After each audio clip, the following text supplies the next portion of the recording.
monde, j'espère que vous allez bien. Aujourd'hui je vous retrouve pour une nouvelle vidéo et ça va être un point lecture concernant le troisième et dernier tome des Sœurs Carmine, donc qui s'appelle Dolorine à l'école de Ariel Holz aux éditions Mnemos dans la collection Naos. Rapidement de quoi parle cette série. C'est trois sœurs, donc qui sont les sœurs Carmine. On a dans le tome 1 Mériver qui est une monte en l'air qui va voler en fait les gens chez eux. Et dans le deuxième tome on avait Tristabel qui était la grande sœur et qui elle se prend vraiment pas pour une fille du bas peuple.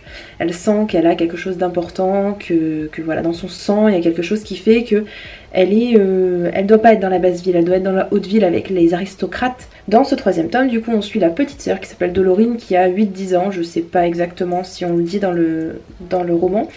Et pour la première fois elle va aller à l'école. Donc du coup elle doit être plus petite que ça parce que... Enfin je sais pas, bref elle a des comportements de fille de 10-12 ans et en fait je sais pas exactement quel âge elle a. Mais là n'est pas le problème. Donc elle va être envoyée en dehors de la ville dans une sorte de manoir, dans un pensionnat en fait, où elle va séjourner du coup pour apprendre des choses. Et elle va être avec une petite dizaine d'élèves. Oui, c'est français ce que j'ai dit.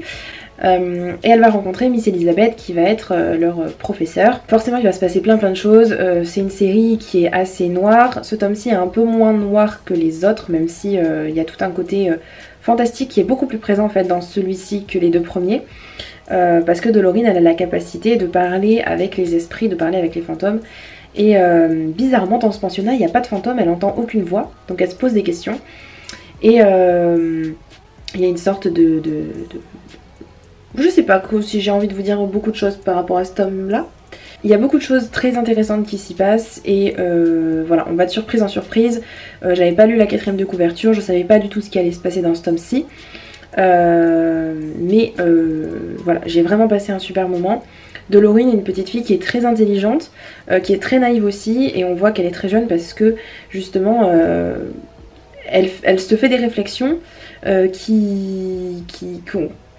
que nous en tant qu'adultes ou en tant que personnes un peu plus âgées disons, on se fait pas du tout. Et puis il y a plein de choses, il y a plein de petites touches d'humour parce que forcément des fois il y a certaines personnes qui font du second degré et elle ne comprend pas, ou il y a certains comment ça s'appelle, certaines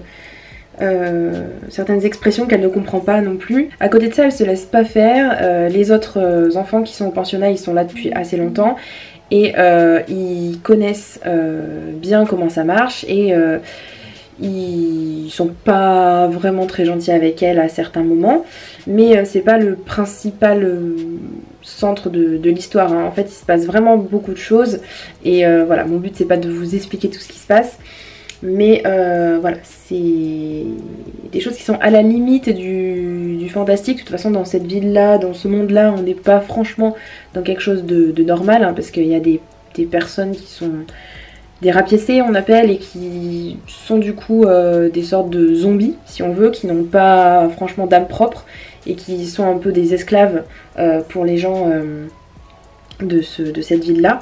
Donc voilà, on n'est vraiment pas dans un monde normal entre guillemets.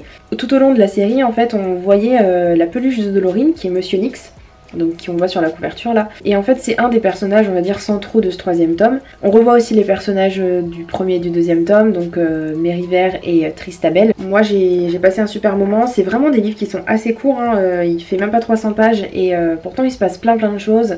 Voilà, c'est vraiment une série que je vous recommande si vous avez envie de lire un petit peu quelque chose qui sort de ce qu'on voit d'habitude, de tout ce qui est fantastique, je dirais fantastique normal, c'est pas ça que je cherche comme mot, mais souvent dans les univers fantastiques on a tel peuple qui se font la guerre pour telle ou telle raison, avec des mondes qui sont cachés, des portes qui permettent d'aller d'un monde à un autre, ou des univers dystopiques qui se ressemblent beaucoup.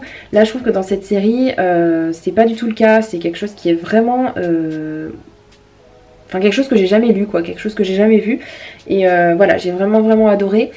Il y a Les Lames Vives, je crois que le nouveau livre s'appelle comme ça, de Ariel Holtz, qui est sorti fin 2019, je crois, ou début 2020. Bah, je pense que c'est potentiellement une très bonne lecture qui se profile. Voilà, en tout cas, si vous ne l'avez pas lu, faites-le parce que il vaut le détour. Et si vous l'avez lu, n'hésitez pas à me dire en commentaire ce que vous en avez pensé. Je pense que beaucoup l'ont déjà lu, mais voilà. Voilà, c'est tout pour ma vidéo, j'espère que ça vous aura plu. Si vous avez lu ce livre, n'hésitez pas à me le dire en commentaire. Et je vous dis à bientôt dans une prochaine vidéo. Ciao ciao!